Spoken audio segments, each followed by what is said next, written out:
अब पहली चीज तो उसने कहा है फर्स्ट पार्ट, क्या कितना मुश्किल ये क्वेश्चन था। Circle is divided into 20 equal parts, angle subtended by each arc at the centre. ये इजी था सबके लिए। फर्स्ट पार्ट सबने सॉल्व किया है। क्या किया इसमें, 360 डिग्री का कंप्लीट एंगल लिखो साथ साथ, डिवाइडेड बाय 2। सब पेपर्स निकालो जिनके पास नहीं है, ये लो।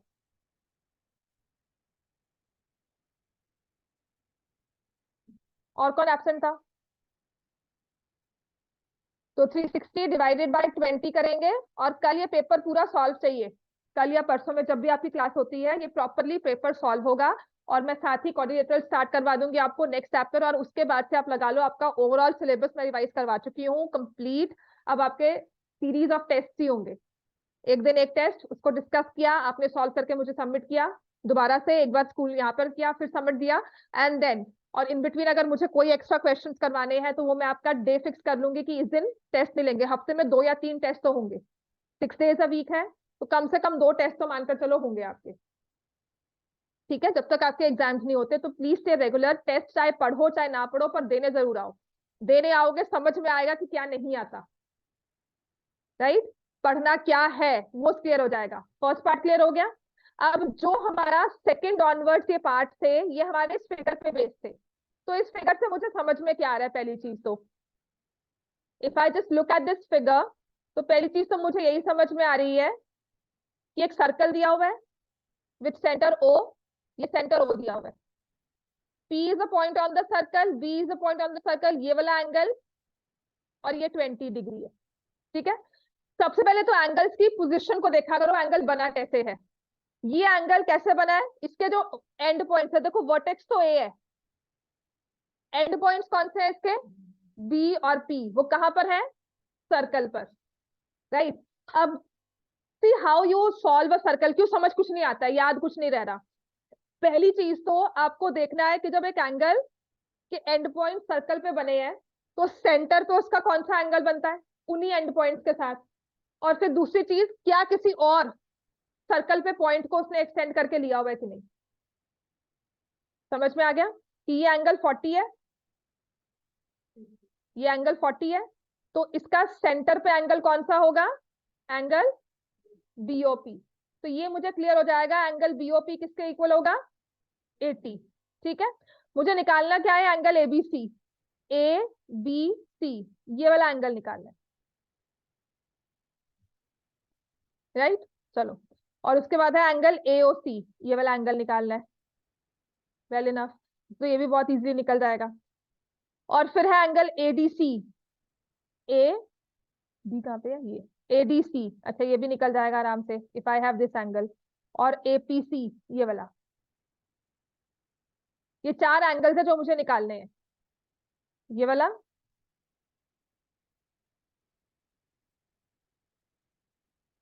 ठीक है। तो पहली चीज तो हम चेक करेंगे angles in the same segment, angles eight the centre. तो यहां से मैंने ये क्लियर किया कि मेरा ये एंगल जो है वो 80 बन रहा है, कई तरह से हेल्प नहीं कर रहा। अब अगर ये एंगल 40 है, आइसोसलेस ट्रायंगल, ये एंगल रेडियस के साथ बन रहा है, तो यही radius O B, so O B A is an isosceles triangle. तो ये एंगल किसके इक्वल हुआ, 40 डिग्री। आपका ये एंगल किसके इक्वल आ गया, 100। निकालेंगे, समझ में आ गया। ये एंगल किसके इक्वल है, 20 डिग्री। तो ये कंप्लीट एंगल किसके इक्वल हो गया, 140 100। तो ये किसके इक्वल आ गया,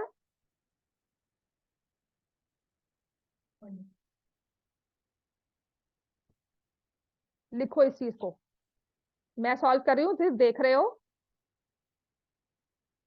अनदर सिचुएशन जो मुझे समझ में आई आप लोग को प्रॉब्लम क्या आती है, तो बस सिर्फ बोर्ड पे सॉल्व करती हूँ मैं, और आप लोग सिर्फ देख रहे होते हो। तो मैंने यहाँ से ओ पॉइंट लिया था, एक इस तरह से लाइन ज्वाइन की, फिगर को हमेशा, अब पढ़ने वाले मोड में आ जाओ, फिगर को हमेशा ड्रॉ करना है।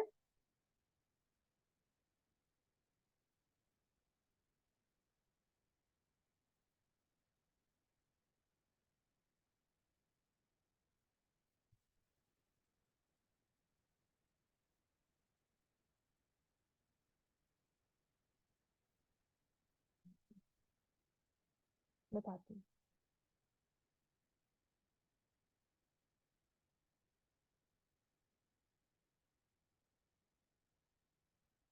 जब भी ज्योमेट्री करते हो ना, जब ऐसे सॉल्विंग वाले क्वेश्चंस करते हैं, तो मेक श्योर इनको अलग से फिगर बना लिया करो, बस यही काम है। और ये एबीसी मैंने बनाया था यहाँ पे।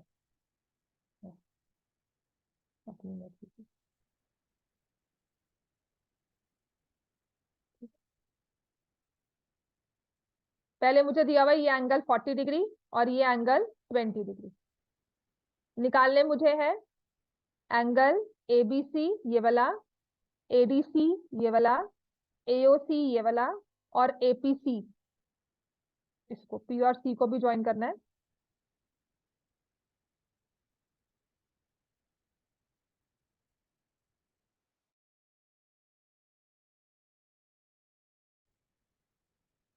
और ये वाला, ठीक है। देखो, एओसी और एबीसी आपस में लिंक्ड है ना? तो मुझे पता है angle AOC is 2 times angle ABC. Clear है? पहली चीज तो मैंने ये फॉर्म की। फिर जो एंगल एपीसी है और एंगल एबीसी, एंगल एपीसी और एंगल एपीसी आपस में लिंक्ड है, ठीक है। और ये एडीसी कैसे आएगा? एंगल एडीसी और एंगल एबीसी क्या है? Cyclic quadrilateral. एडीसी और एबीसी क्या बन जाता है? Cyclic quadrilateral. क्लियर हो गया? ये तीन चीजें लिख लो इस चीज को। दिस इज हाउ आप क्वेश्चन को सॉल्व करोगे, या कम से कम एमसीक्यू जब भी कर रहे हो तो लिखोगे इस चीज को, राइट? ये एमसीक्यू फॉर्म में नहीं दिया हुआ, आपको सॉल्व ही करना था। तो अब ये एंगल मैंने लिया 40 डिग्री, ये वाला एंगल 40 लिया, ये भी कितना आ जाएगा? 40। ये एंगल 20 है, तो ये क्या आ जाएगा? 20। तो मैं लिखूंगी ट्रायंगल ओ, लिखो इस चीज को, triangle O A B and triangle O B C, they are isosceles triangle. ठीक है? तो ये एंगल 40 हो गया, ये एंगल 20 हो गया। इतना क्लियर है? अब मुझे बताओ एंगल एबीसी किसके इक्वल है? 60 डिग्री आ गया। एंगल एपीसी, सॉरी, एपीसी किसके इक्वल है? 60। एंगल एओसी किसके इक्वल है? 120। और एंगल एडीसी किसके इक्वल है? 180 माइनस एबीसी, 60 माइनस हो जाएगा, वो इक्वल है 120 डिग्री के। समझ में आ गई चीजें? अब आपने लिखना क्या था फर्स्ट पार्ट में? एंगल एबीसी का हुआ है ना, या तो अपने क्वेश्चन से पहले ऊपर सॉल्विंग में ये सारी फिगर बनाकर ना ये लिख दिया करो रूल्स, उसके बाद first second third, so that the teacher understands कि चीटिंग नहीं की है। सिर्फ आंसर लिखोगे तो अब बिग केस ऑफ कॉपिंग या किसी से पूछकर आंसर लिखा है वो समझ में लगेगा। तो आपको क्या करना है, हमेशा जब भी क्वेश्चन सॉल्व करना है, please make sure you right all the reasoning. ये सब चीजें जो है ना, यहाँ पर ये साइक्लिक क्वाड्रिलेटरल, ये सब APC angles in same segment, लिखो इस चीज को। ये आपके लिए भी हेल्पफुल रहेगा। You have a proper understanding कि क्वेश्चन कैसे सॉल्व किया है। And angle at centre is 2 times angle at the, पूरा क्वेश्चन से पहले हमने लिख दिया, उसके बाद सारे 1 2 3 4 करके हमने आंसर्स लिख दिए। समझ में आ गया? 1 मार्क में इससे ऊपर हमें कुछ नहीं और चाहिए, राइट? रिवीजन में क्लियर हो जाएगा कि मैंने दोबारा रिवाइज करते हुए मुझे पता लगेगा कि मैंने रूल्स प्रॉपरली सॉल्व किए हैं। पेपर कब है तुम्हारा? 16 डीपीएस ना? आ जाएगा बैठ। आज तो 5:30 तक क्लास होगी, उसके बाद कब तक बैठना है? तुम 3 o'clock भी नहीं आए? 3 बजे छुट्टी होती है? चलो फिर आई एडजस्ट द टाइमिंग अकॉर्डिंगली। अभी क्या करना है बैठकर? हाँ, फैमिली पेपर कर लो। है कोई कि मैं दूं? नहीं, आपके पास यार हंट की है ना? ये ले, ये ले। पता लग जाएगा ना, घर जाके कॉपी कर सकते हो, फॉरवर्ड कर, मतलब लो। कौन सा वाला पेपर करोगे इसमें से? कितने किए हैं आपने? कर लिए थे? Very good. मैं 10 बोलने लगी थी कि 10 कर लो। ऐसा कर, फिर इसमें से कर, ये ना एमटीजी वाला है, वो तो तुम कर ही लोगे। ये लो, इसका सैम्पल पेपर 1 स्टार्ट कर दो, ठीक है ना? इसकी मैं पिक्चर्स क्लिक करके आपको भेज दूंगी। समझ में आ गया ये? Are we clear? कोई कंफ्यूजन यहाँ तक? ठीक है, क्वेश्चन नंबर 1 क्लियर हो गया। अब क्वेश्चन नंबर 2 में, ये क्वेश्चन बहुत सिंपल था, इसका पूरा मतलब मैंने प्रॉपरली तो नहीं लिखा हुआ यहाँ पर, तो I missed in certain portion. इसमें बस इतना कहा था कि ये 2 रंगोली के डिजाइन है, वो रंगोली बनाते हैं दिवाली पे, वो सब उन्होंने लिखा हुआ था, but that was not necessary for your understanding also. What we required was कि ये डिजाइन बना हुआ है in the form of a circle, figure 1 figure 2, diameter of the circle दिया हुआ है यहाँ पर 50 सेंटीमीटर। तो यहां से मुझे क्या अंडरस्टैंडिंग मिलती है, रेडियस इज 25 सेंटीमीटर। ठीक है, कि यहाँ पर जो ये रेडियस है ना, ओ ए ओ बी ओ सी, इनकी वैल्यूज क्या है, 25 सेंटीमीटर। एंड इसके बाद उसने कहा है in the second design she Drew N isosceles triangle. और अंडरस्टैंडिंग ऑफ फिगर में ना बहुत डिटेल में ना दिया हो और मुझे 1 मार्क के क्वेश्चंस को आंसर करना है, तो ये पॉइंट ओ क्या लगता है, सेंटर, और पी क्यू क्या लगती है, डायामीटर। समझ में आ गया? अगर एक सर्कल में पॉइंट को हाईलाइट, जैसे कि हम कहते हैं राइट ट्रायंगल, ऐसे अगर हमें शो कर दिया तो this is a symbol for 90 degree. तो सर्कल में अगर एक पॉइंट को हाईलाइट करके ओ लिख देते हैं तो वो यूजुअली सेंटर होता है most of the times, otherwise mention किया होगा आपको। ठीक है, तो अब मैंने ये छोटी सी चीज अपने आप समझ ली। अब फर्स्ट में उसने कहा है a Kajal divides the circle into 8 equal parts, what is the angle subtended by each arc at the centre. तो क्या करना था इसमें, 360 डिवाइडेड बाय 8। क्या आंसर था इसका, क्या था ये तो कर लिया था। क्यों, देखो तुम कल कितना ब्लैंक हो गई थी, because of this front row, है ना। I was looking at her face, और ये बिल्कुल कंफ्यूज बैठी कि कुछ नहीं आता। मैं वहां सेफली वहां बैठती तो शायद सच में आपने इधर उधर से देखना ही था। अच्छा मुझे पता है, और क्या करके आती तुम बिना पढ़े पेपर आ रही हो देने के लिए, इतने कॉन्फिडेंस के साथ तो पेपर मैं ना देने जाऊं कभी। ठीक है, तो दिस इज 45 डिग्री, समझ में आ गया। ये तो कुछ तो सॉल्व किया है ना हमने, ये फर्स्ट हो गया। If in figure 1 length of chord A B, ये कॉर्ड ए बी बताई हुई है, is 40 centimetre, what is the distance from the centre. कैसे करेंगे इसको, एक सर्कल बना लो जिसकी हमें रेडियस पता है, कितनी रेडियस है उसकी, 25। फिगर 1 की रेडियस पता है ना मुझे, और कोई कॉर्ड है ए बी, उसकी लेंथ कितनी दी हुई है, 40 सेंटीमीटर। तो कहते हैं डिस्टेंस बताओ फ्रॉम द सेंटर। ये क्वेश्चन तो सॉल्व हो जाएगा सबसे। कैसे करोगे, पाइथागोरस कैसे लगाओगे बच्चे बताओ। ओ से क्या ड्रॉ करेंगे, कहाँ पे, यहाँ लगा लो, हाँ जी। हाँ, परपेंडिकुलर ड्रॉ करेंगे, परपेंडिकुलर फ्रॉम सेंटर। हाँ, तो ये पॉइंट हमारा एम आ गया, मिड पॉइंट हो गया। इसके बाद क्या करना है मुझे, पाइथागोरस किस में लगाएंगे, पाइथागोरस कौन सी फिगर में लगती है, तो राइट एंगल ट्राइंगल कंप्लीट करो। पहले क्या करोगे इसमें, ओ ए को ज्वाइन, ओ ए या ओ बी को, है ना। हाँ, तो ओ ए की वैल्यू कितनी है, 25। ए एम की वैल्यू कितनी है, 20। ठीक है, फिर अब पाइथागोरस लगा लो। ठीक है, पहले फिगर कंप्लीट करो, विच इज फाइन। अंडरस्टैंडिंग रखना, अब ये ओरल टेस्ट ही होंगे तुम्हारे। लिखो इस चीज को, आपने बना दिया, आपने बस फिगर में ये करना था, perpendicular from centre bisects the chord, चाहे ना भी लिखते, ओ एम परपेंडिकुलर कर दिया, इसको 20 लिख दिया। अब लिखते हैं O M square plus A M square is equal to O A square. ये सिर्फ इतना शो करता है कि आपको पता है। इतनी चीज कॉपी करना पेपर में बहुत मुश्किल होता है, वर्ड टू वर्ड हो जाती है इतनी भी कॉपी, लेकिन बहुत मुश्किल होता है कि एग्जैक्टली आपने कॉपी किया है। समझ में आ गया। तो अब हमारा ओ एम आ जाएगा, इसीलिए ये लिखना जरूरी है, just to show the examiner, चाहे बोर्ड ले लो चाहे जैसे भी ले लो, कि हमने कॉपी नहीं किया है। 25 स्क्वायर ओ एम कितना आ जाएगा, 625 माइनस 400, 225, ओ एम हो जाएगा 15। तो perpendicular what is the length distance from the centre, 15 centimetre.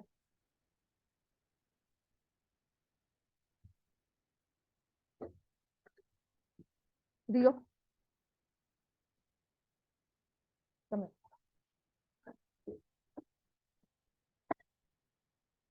Next है in figure 2 P Q is the diameter, सबसे इजी क्वेश्चन था, what is the measure of angle P R Q, और लिखना था angle in a semi circle, ये MCQ नहीं है, ठीक है, angle in a semi circle. If P Q are is an isosceles triangle, what is the measure of angle R P Q, ये भी इजी था,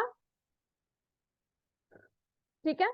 अब उसने कहा है if in an equilateral triangle DEF, if कहा था, इसको इन लिख दिया मैंने गलती से, it is if an equilateral triangle DEF is inscribed in a circle with centre O, what is the measure of angle DOE. तो आप एक सर्कल ड्रॉ करते, इसमें ट्राइंगल बनाओगे डीईएफ, अब ये ना आपके क्वेश्चन के साथ बिल्कुल भी रिलेटेड नहीं है, फिगर के साथ, DEF is an equilateral triangle, centre O है, तो कहते हैं एंगल डीओई का मेजर बताओ कितना होगा।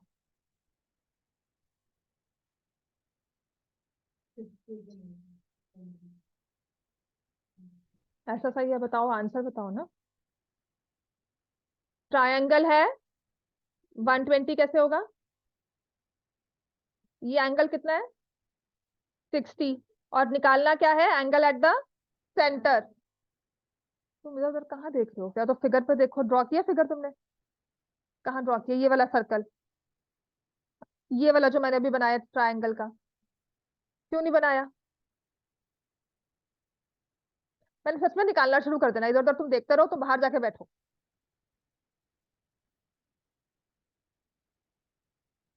Every time you need an invitation, बच्चे नहीं बना ले, बना लो फिगर, बनाओ उसके बाद सॉल्व करो। नेक्स्ट टाइम अगर तुम इधर उधर देखते दिख गए ना मुझे,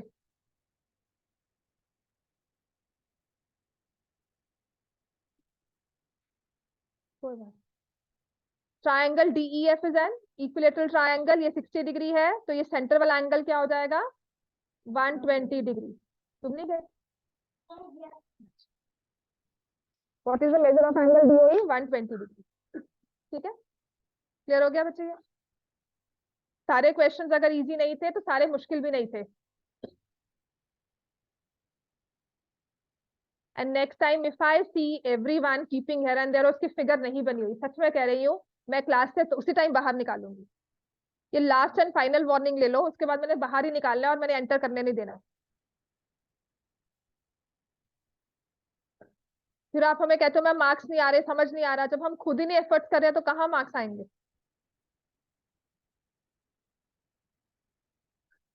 आपके ब्रेन में कुछ वो थोड़ी लगा हुआ है कि मैं दरवाजा खोलूंगी और कहूंगी ये लिक्विड है, ये डाल लो, उसके बाद समझ आएगा, मैथ का चैप्टर समझ में आना शुरू हो जाएगा। अभी तक आकर सीरियस नहीं हो रहे हो। क्वेश्चन नंबर 3, ये 1 या 2 मार्क्स में क्वेश्चन आएगा आपको। इस क्वेश्चन में करना क्या है, दो सर्कल्स इंटरसेक्टिंग है, there are two intersecting circles, ठीक है, और ये ऐसे एक लाइन ड्रॉ की हुई है, इस फिगर को ड्रॉ करो, और जो ये एसी दिया हुआ है ना, basically this is the diameter, तो मुझे इसको थोड़ा सा ठीक करने दो in case this figure to look good.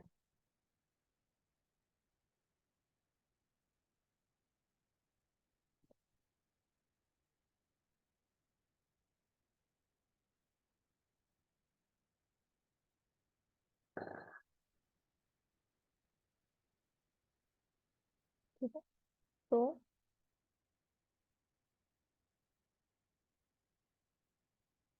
ऐसे स्ट्रेट लाइन जा रही है, दिस इज ए, यहाँ पर O, this is C, intersection point C है, और यहाँ पर ये सर्कल को जाके इंटरसेक्ट करता है डी पर, दिस पॉइंट इज बी, यहाँ पर ओ डैश सेंटर लिया हुआ है, ओ और बी को ज्वाइन किया हुआ है, बी और ओ डैश को ज्वाइन किया हुआ है, ओ डैश और डी को ज्वाइन किया हुआ है, ठीक है। और फिर कहा गया है कि इसमें से एक्स की वैल्यू निकालो, गिवन सिर्फ एक चीज है, ये चीज, ये है 130 डिग्री, और इसकी वैल्यू निकालनी है।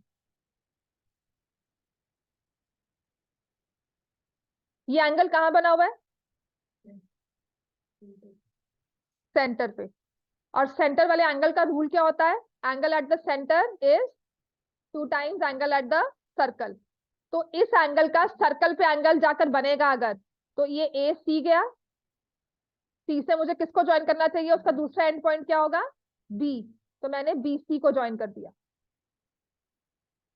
ये इस फिगर की कंस्ट्रक्शन थी या इसमें अंडरस्टैंडिंग थी कि हम B और C को ज्वाइन करेंगे। आप ये सोचते चलना कि सर्कल में अगर एंगल एट द सेंटर दिया है, कहीं ना कहीं उसे सर्कमफ्रेंस वाले एंगल को यूज करना है। तो दिस इज एंगल 130 डिग्री। ये कितना हो जाएगा? 65।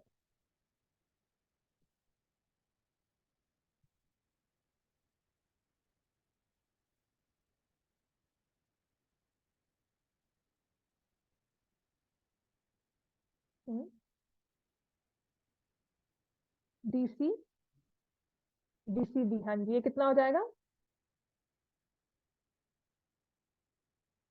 115, ठीक है। उसके बाद साइक्लिक क्वाड्रिलेटरल तो ये बनता ही नहीं है, सेंटर पे बन रहा है।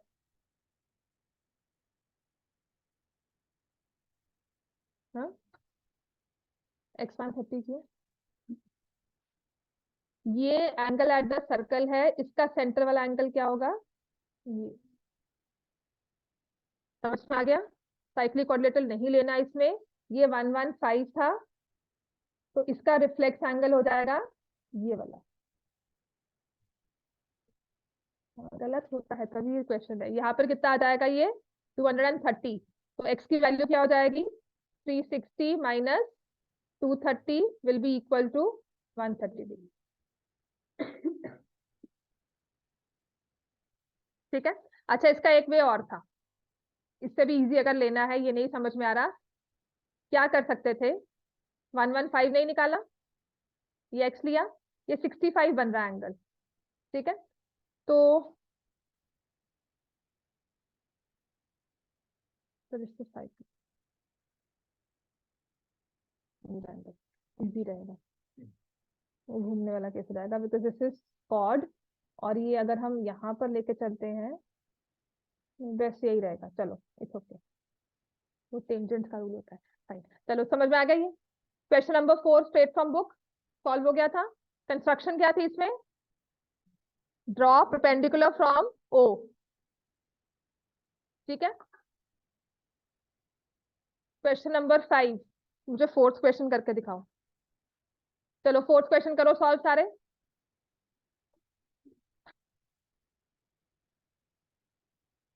हमारा पेपर भी 16 को है, तो मतलब इसके बाद सभी फ्री हो जाओगे फिर। ऑलमोस्ट पेपर खत्म कब है बच्चे आपके?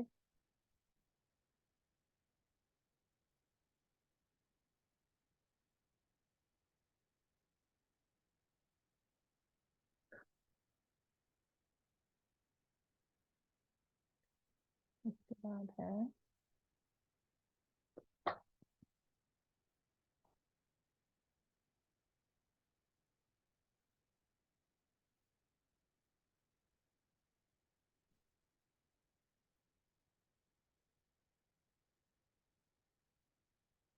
so there are two concentric circles.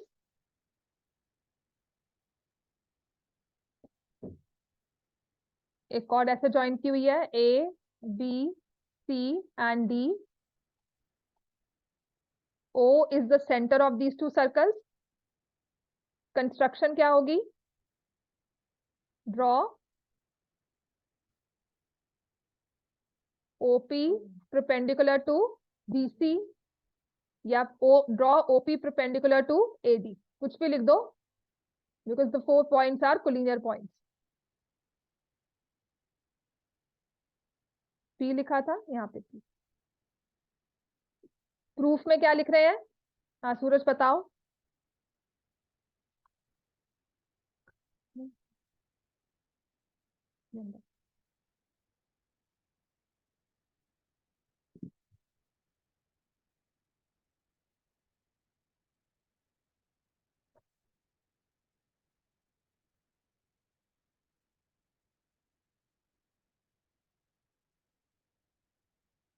तो प्रूफ में पहला स्टेप हम क्या लिखेंगे?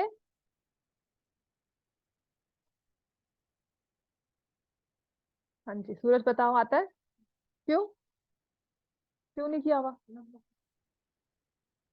मैंने आपको कितनी बार क्लास में करा दिया, फिर भी तुम कह रहे हो नहीं आता। बाकी सब आते हैं, कोऑर्डिनेटर्स आता है पक्का। तो यहाँ पे हम लिखेंगे perpendicular from centre bisects the chord. तभी तुम टेस्ट देने नहीं आए कल, है ना? 2 दिन से मैं सर्कल क्लास में करवा रही हूँ, तब तुम क्यों नहीं बोले? उससे पहले 2 दिन मैं लगातार सर्कल क्लास में करवा रही थी। परपेंडिकुलर क्यों नहीं कर रहे फिर घर पे? Perpendicular from centre bisects the chord, therefore BP is equal to CP. Similarly AP is equal to DP. अब क्या करेंगे? ये 1 और 2 है, equation 1 minus, sorry, equation 1 minus equation 2, बिल्कुल ठीक है। तो ये आ जाएगा AP minus BP is equal to DP minus CP. AP minus BP किसके इक्वल हो जाएगा? एपी। डीपी और सीपी किसके इक्वल हो जाएगा? सीपी। Hence prove. ठीक है,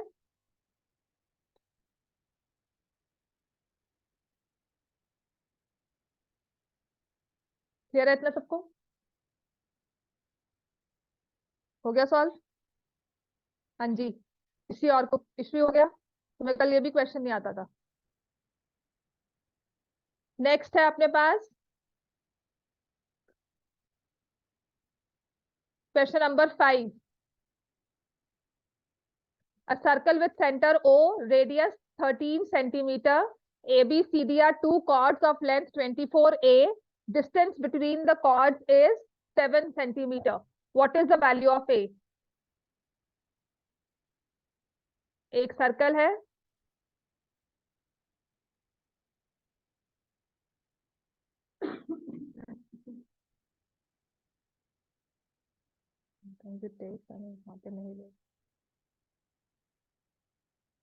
AB is the chord जिसकी लेंथ दी हुई है 24 सेंटीमीटर।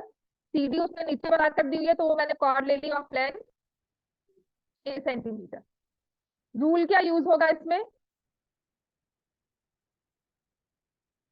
ये सेंटर है, distance between these two chords उसने कहा है इज 7 सेंटीमीटर। तो रूल क्या यूज होता है इस पूरे क्वेश्चन में? कौन सी प्रॉपर्टी सर्कल की यूज करते हो? तुमने पहले वाला क्वेश्चन कर लिया, ये क्या करने में मुश्किल थी? तो कॉर्ड्स दी हुई है। हाँ, डिस्टेंस का मतलब क्या होता है?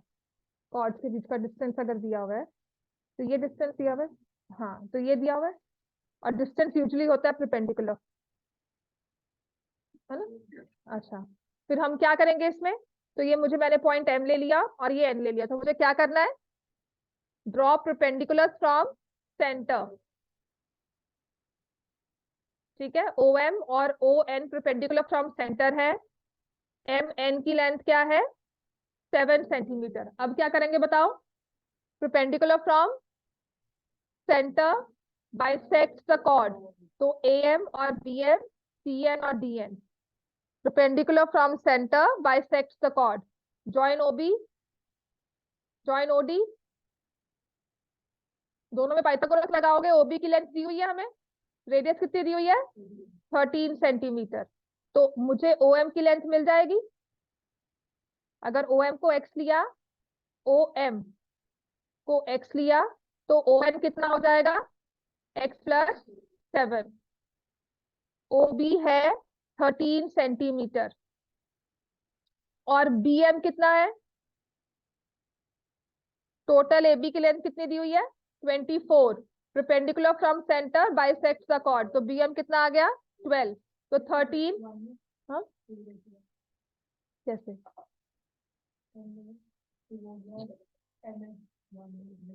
कैसे? नहीं बच्चे, एंगल तो दिया ही नहीं हुआ ना, सेंटर पे एंगल दिया हुआ है। हाँ जी, क्या हो गया? क्या किसका मैंने उठा के ले गया? सच में बहुत बुरा हाल है, एक मिनट वेट करो। चलो करो इसकी कैलकुलेशन। आपके पास पेन नहीं है? इसको ना बाहर रखने पड़ता।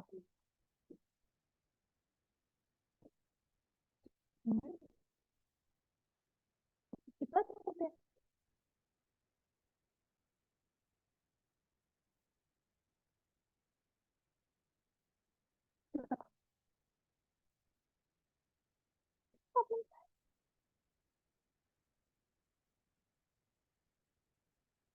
मतलब करता हूँ।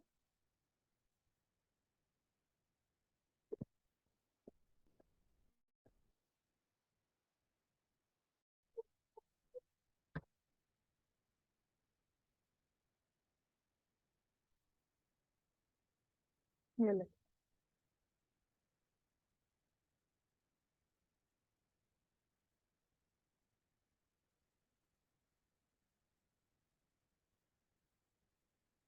तो x की वैल्यू आ गई आपके पास, x will be equal to 5। Suraj हो गया सॉल्व ये, x की वैल्यू आ गई 5। अच्छा बताओ cd की वैल्यू कैसे निकालेंगे अब, ये 5 है, ये 7, 12। cd की वैल्यू तुम कह रहे हो 12। हाँ जी, तो ये आ गया अपने पास 5। तो ओ एन डी ट्राइंगल लेंगे, ठीक है। तो ये मेरे पास आ जाएगा O N square is equal plus D N square is equal to O D square. O N कितना है, 12 का स्क्वायर, डी एन निकालना है, ओ डी दिया हुआ है 13 स्क्वायर। तो इसके हिसाब से डी एन कितना आ जाएगा, 5 सेंटीमीटर, और सी एन भी कितना आ जाएगा, 5। तो सी डी की वैल्यू या value of A will be equal to,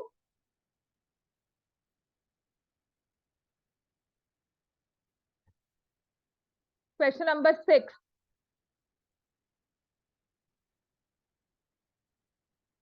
समझ में आ गया सबको ये, कितनों ने कर लिया था क्वेश्चन ये, हो गया था कैलकुलेशन कौन सी वाली, आप नहीं किया, अच्छा लिख रहे हो इसको, ये लो।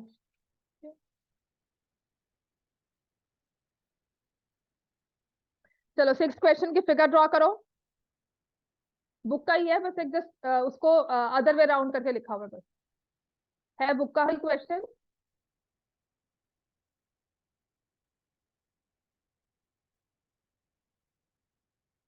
सर्कल चैप्टर पता है मुश्किल क्यों होता है, क्योंकि अगर सिर्फ आपको बुक बेस्ड कहा जाए ना क्वेश्चन, आप परफॉर्म कर जाओ, सिर्फ वही पढ़ना है, आपको करवाते बुक है और एक्सपेक्ट करते हैं कि एक्स्ट्रा भी सॉल्व करो। उसका रीजन यही है, उसका सबसे बड़ा रूल, मतलब एक चीज होती है कि जो बुक के क्वेश्चन है ना उनको ही बार बार प्रैक्टिस करनी है, और यही देखना है कि उसको सॉल्व कैसे किया गया है, आप क्या चीज यूज कर रहे हो, राइट। फिर क्वेश्चंस पे जाते हैं कि क्वेश्चन में दिया क्या हुआ है, उसको हमने यूज कहाँ से किया, कि सेंटर पे एंगल दिया तो मैं सर्कमफ्रेंस पे या सर्कल पे एंगल निकाल रही हूँ। समझ में आया। हर बार क्वेश्चन में रीजन लिखा करो कि हम लोग यूज क्या कर रहे हैं सर्कल्स में, क्वाड्रिलेटरल्स में, कि मिड पॉइंट कहाँ यूज हुआ, जहां मिड पॉइंट दिए हुए थे। सर्कल पे परपेंडिकुलर फ्रॉम सेंटर कहाँ यूज किया, जहां पे मुझे कॉर्ड की लेंथ पूछी हुई है, कॉर्ड की लेंथ दी है, रेडियस निकालना है या डिस्टेंस फ्रॉम सेंटर निकालना है। समझ में आ गया। तो किसी क्वेश्चन में मुझे परपेंडिकुलर फ्रॉम सेंटर कहा जाए या डिस्टेंस बिटवीन कॉर्ड कहा जाए, मतलब परपेंडिकुलर वाली थ्योरम मुझे यूज करनी चाहिए। कॉर्ड की लेंथ दे दी, कॉर्ड का हाफ हो जाएगा, राइट एंगल ट्राइंगल बनेगा। And this is the only way. जब हमें क्वेश्चन करवाया जाता है ना, आपको कहते हैं रट्टा मार लो इसको, आप भी रट्टा मार लेते हो। सिर्फ इस चीज को समझना क्वेश्चन में कि उस चीज को हमने यूज कैसे किया, और किसी और में अगर वैसी चीज दी जाएगी तो मुझे उसी की तरह से उसको यूज करना है, राइट। इतना आसान काम नहीं है, लेकिन सिर्फ प्रैक्टिस करोगे रेगुलरली हो जाएगा। There we are given a quadrilateral ABCD, a parallelogram ABCD,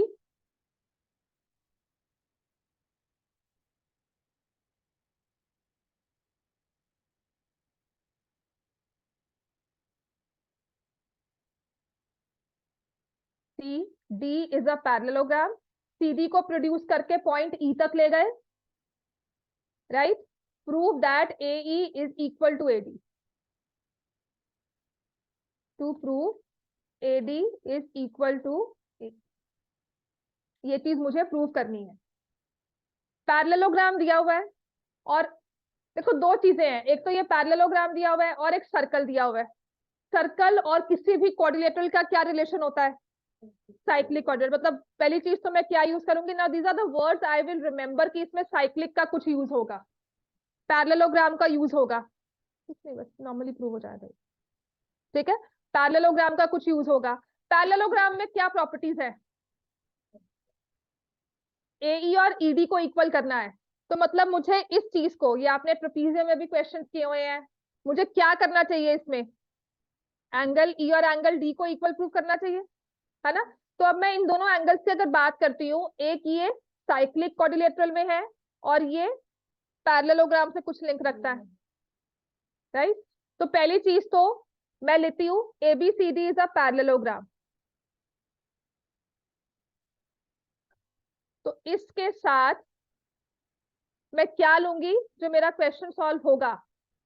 parallelogram में एंगल्स को लेके क्या प्रॉपर्टी है? Because we talking of angles, opposite angles are equal.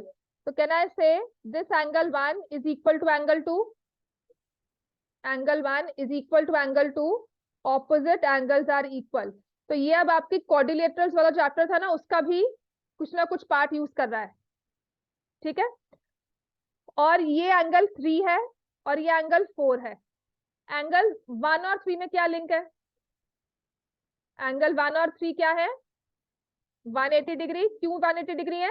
Linear pair. समझ में आया? और ये 4 एंगल है, इसके साथ मैं किस एंगल को लूंगी? 2।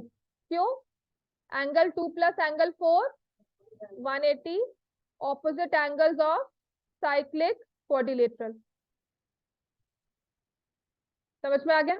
तो अब मेरे पास आता है this is 1 and this is 1 rule and this is 2। From 1 and 2 मैं क्या लिखूंगी? Angle 1 plus angle 3 is equal to angle 2 plus angle 4। 1 और 2 आपस में क्या है? इक्वल थे, तो ये कैंसिल हो गए। एंगल 3 इक्वल टू एंगल 4 आ गया। फिर आप लिखोगे in triangle AED angle 3 equal to angle 4, therefore AE is equal to DE।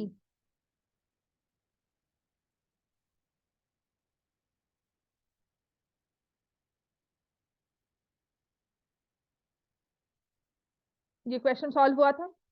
हो गया था? ये नहीं हुआ था तो अच्छा ये हो गया था।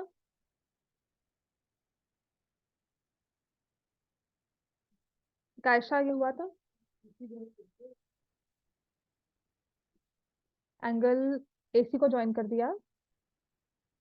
आपको ऐसे पता है ये डायमीटर है और D सेंटर पे नहीं है बच्चे, सर्कल पे नहीं है, पहली बड़ी बात। हाँ हाँ। अच्छा एंगल B तुमने कहा 90, पर तुम उसमें दे रहे हो रेक्टेंगल है ये, ठीक है। रेक्टेंगल का मतलब इसका ये D point E point same होने चाहिए, वो गलत है फिर।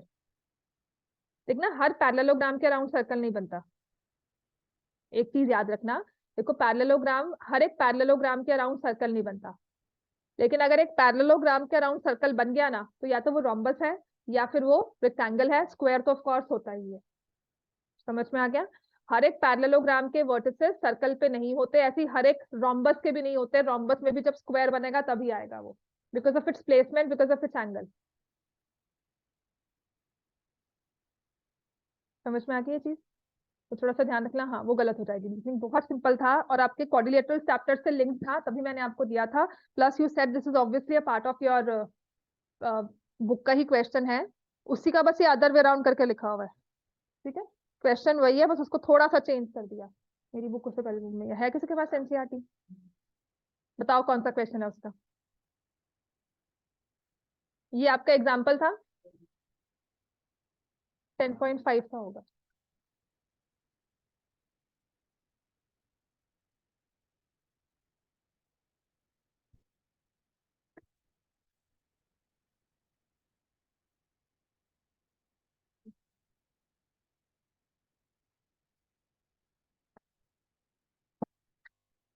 Non parallel sides of a trapezium are equal, prove that it is cyclic. तो उसमें पैरेललोग्राम ड्रॉ करते हो।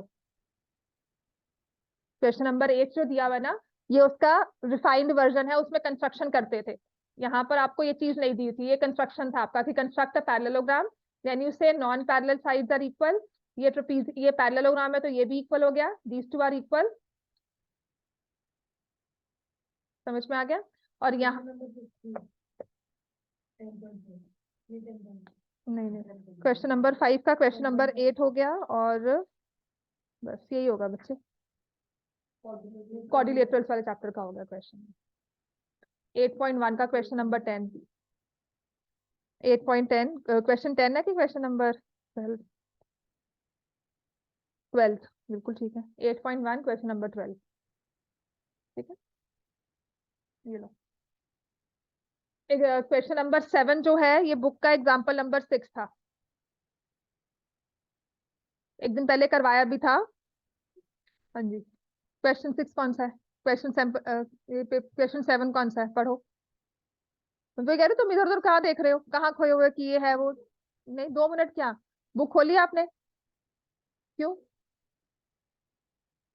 quadrilateral formed by internal angle bisectors of any quadrilateral is cyclic। करवाया था ना एक दिन पहले ही कि आपने कोई भी क्वाड्रिलेटरल बनाया, फिर हम क्या करेंगे, ये दो को लेकर एक ट्रायंगल बना लेंगे, इनके एंगल बाइसेक्टर्स लेकर, और इसके एंगल बाइसेक्टर्स लेकर ट्रायंगल बना लेंगे। सबसे इजी वे की कंस्ट्रक्शन हो जाएगी। Will name this A B C D, इसको पी दे दो, फिर बस या तो इस साइकिल में शुरू कर दो या इस साइकिल में शुरू कर दो। ठीक है, because we write P Q R S, तो साइकिल वेज चलो। यहाँ पर मैंने क्यू लिख दिया, यहाँ पर आर लिख दिया, और यहाँ पर एस लिख दिया। और क्योंकि ये एंगल बाइसेक्टर्स दिए हुए हैं तो मुझे ट्रायंगल लेना है, एपीसी की वैल्यू निकालनी है, ट्रायंगल एपीबी लेकर एपीबी की वैल्यू निकालनी है। समझ में आ गया? लिखो इस चीज को। अब यही प्रूफ होता है कि जब आप रिवाइज कर रहे हो तो हाउ यू राइट इट। पूरी पूरी चीज नहीं लिख पाओगे, 2 बार लिख लिया, 3 बार लिख लिया। अब समझना कैसे है कि I take in triangle APB, angle APB plus angle PAB plus angle PBC is equal to 180। मुझे एंगल एपीबी अपने पास रखना है, पीएबी को मैं क्या लिखूंगी, half of angle A, PBC को क्या लिखूंगी, half of angle B, is equal to 180।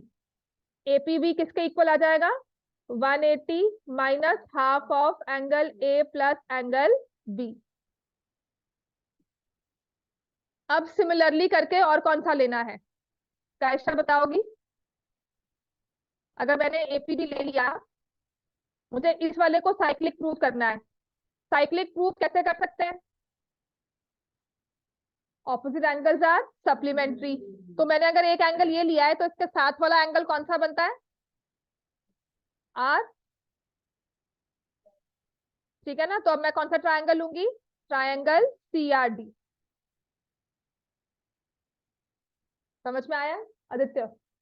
Right, तुम्हें समझ में आया क्या?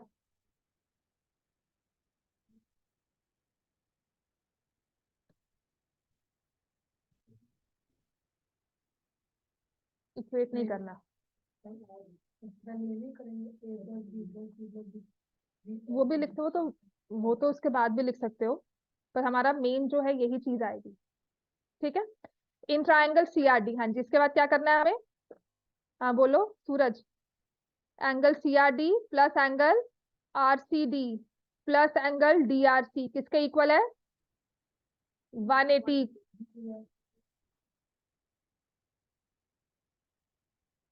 डीसीआर है ना, नहीं डीसीआर भी हो गया, आरडीसी,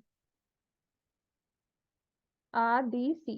तो मैं लिखूंगी angle C R D is equal to 180 minus half of angle C minus half of angle D. अब क्योंकि मुझे इन दोनों का सम लेना था 180, तो मैं इन दोनों को अब क्या करूंगी, ऐड। समझ में आ गया?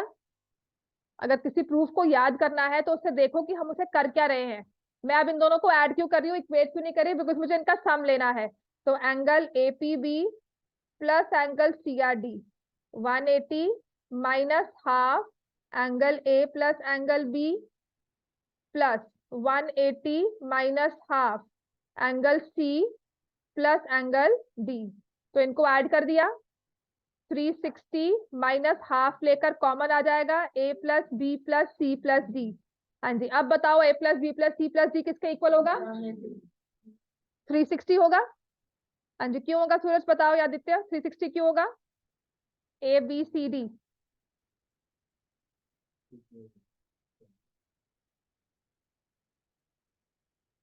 साइक्लिक है इसलिए। A plus B plus C plus D 360 degree के इक्वल क्यों होगा अस्मी, ए बी सी डी 360 के इक्वल क्यों होगा, angle A angle B angle C angle D. हाँ जी, 360 के इक्वल क्यों होगा, Mannat? Angle sum property of quadrilaterals, बस। समझ में आ गया? तो ये आ जाएगा 180 360 माइनस 180 कितना हो जाएगा? 180 डिग्री। समझ में आ गई ये चीज? फिर इसके बाद आपका नेक्स्ट वाला क्वेश्चन, सर्कल्स आर ड्रॉन, ये भी क्वेश्चन नंबर 8 जो है बुक का है। हाँ जी, क्वेश्चन नंबर 10, एक्सरसाइज 10.5। ये ले बेटा, ठीक है, लिखा मैंने रफ में ही हुआ है ये, मतलब नॉट सो नीट। इसके बाद वाली जो है था, तुम ना इधर उधर देखना बंद कर दो और पढ़ना शुरू कर दो।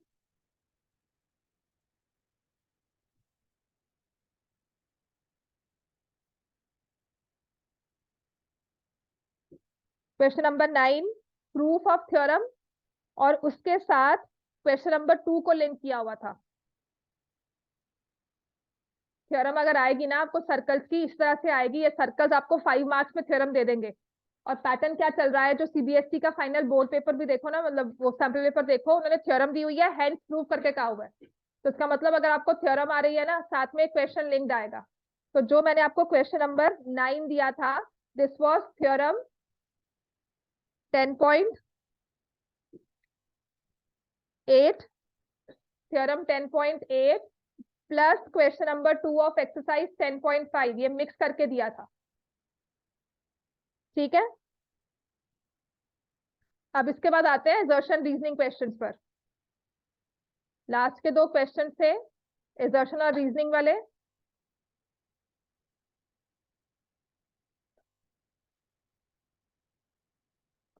So now I'm saying this question was your theorem 10.8 and this is hence find the angle subtended by chord on the minor arc if length of chord is equal to radius of the circle. This is question number 2 of exercise 10.5. समझ में आ गया? अब इसके बाद हमारा है exertion reasoning question number 10. So now this question says in an isosceles triangle ABC, तो पहले हम क्या बनाएंगे इस केस में? ट्राइंगल एबीसी ड्रॉ करो।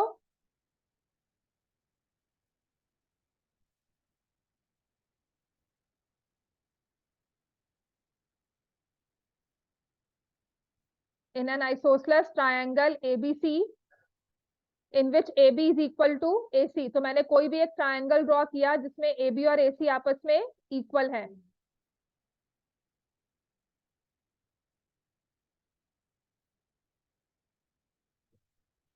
AB is equal to AC, a circle passing through B and C, B और C से पास करता हुआ सर्कल साइड्स को इंटरसेक्ट करता है। ठीक है, तो मैंने एक सर्कल ड्रॉ किया, साइड्स को इंटरसेक्ट करता हुआ जा रहा है।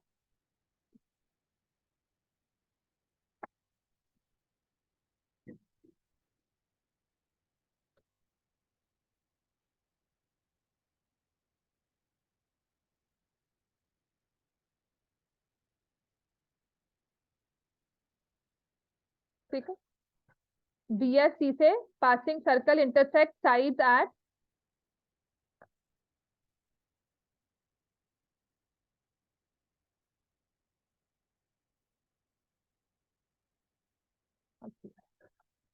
D and E, so then DE will be parallel to BC। कहते जो ये DE है और BC पैरेलल होंगे आपस में। AB और AC क्या है? इक्वल, तो साथ में एंगल B और एंगल C क्या होंगे? इक्वल। ये क्या बन रहा है अपना? Cyclic quadrilateral, opposite angles are, ठीक है, ये x है और ये y है और ये भी x है, तो आप कह रहे हो x plus Y is equal to 180। ये और ये आपस में क्या है सम इनका? ये तब होता है तो ये कौन से एंगल्स बने? को इंटीरियर एंगल। समझ में आ गया? ये आपको रीजनिंग करनी थी, वहां बैठकर प्रूव करना था कि क्या डीई और पैरेलल बीसी होता है, ट्रू होगा या फॉल्स। तो हमने कौन सी प्रॉपर्टी यूज की है? साइक्लिक क्वाड्रिलेटरल्स और को इंटीरियर एंगल्स, आइसोसेलेस ट्रायंगल, ये 3 चीजें हमने यूज की है। आइसोसेलेस ने कहा ये 2 एंगल सेम है, साइक्लिक ने कहा x प्लस वाई का सम है 180, तो वो चाहे ये x लो चाहे ये x लो। समझ में आ गया? इसका प्रूफ क्या हुआ? ये है angle number 1, this is 2, this is 3। आपने कहा 1 plus angle 3 is 180 degree. Angle 1 equal to angle 2 because A B is equal to A C. और इस 1 की जगह मैंने 2 रिप्लेस कर दिया, तो ये बन गया angle 2 plus angle 3 is 180 degree, जिससे बन गए को interior angles are supplementary, therefore BE is parallel to DE is parallel to BC. तो ये ट्रू हो गया। अब वो कहता है exterior angle of a cyclic quadrilateral is equal to interior opposite angle of that quadrilateral. कहते हैं इस साइक्लिक क्वाड्रिलेटरल का इंटीरियर ले लो, वो एक्सटीरियर से इक्वल होता है। क्या ये चीज आपको हेल्प करेगी प्रूव करने में कि आपका ये वाला एंगल इसके इक्वल है? नहीं करेगी। एंगल ये वाला जो एक्स है ये इसके इक्वल है, ये वाला एंगल किसके इक्वल है? 1 के। तो ये आपस में इक्वल हो गए। क्या बनते हैं अब ये? Alternate interior angle. मुझे देखो, उधर देखो, फिगर ड्रॉ की है, समझ में आ गया ये? तो इसका मतलब अगर मुझे ये भी चीज दी हो, I can prove it, I can prove my rule, answer will be A. क्या मार्क किया था? Reasoning is false.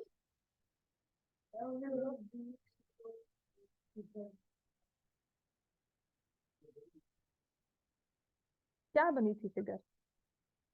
आपको एक सर्कल दिया हुआ है, देखना। अब ये ट्रायंगल दिया हुआ है, इसमें ना तुमने एक सर्कल ड्रॉ किया जो बी और सी से पास करता है, ठीक है। पहली बात तो तुम ये चेक करते हो कि हमारा जो क्वेश्चन हमें दिया हुआ है वो सही है कि नहीं। तो मैंने ये सर्कल ऐसे ड्रॉ किया, this is B, this is E, this is B और दिस इज ए। तुमने इसको प्रूव करना है D is parallel to B C. तो ये आपने कैसे प्रूव किया? पहली बात तो ये आएगी। फिर उसने हमने रीजनिंग पढ़ी, आप मान लो कि ये ट्रू है। रीजनिंग में आपने कहा कि ये एक्सटीरियर एंगल इसके इक्वल है, ठीक है। तुम्हें पता है सी और बी आपस में इक्वल है। अब तुम इन दोनों को इक्वल कर सकते हो, ऑल्टरनेट इंटीरियर एंगल्स बन जाएंगे, हेंस लाइंस आर पैरेलल। तो इसका आंसर होगा ए पार्ट। समझ में आ गया?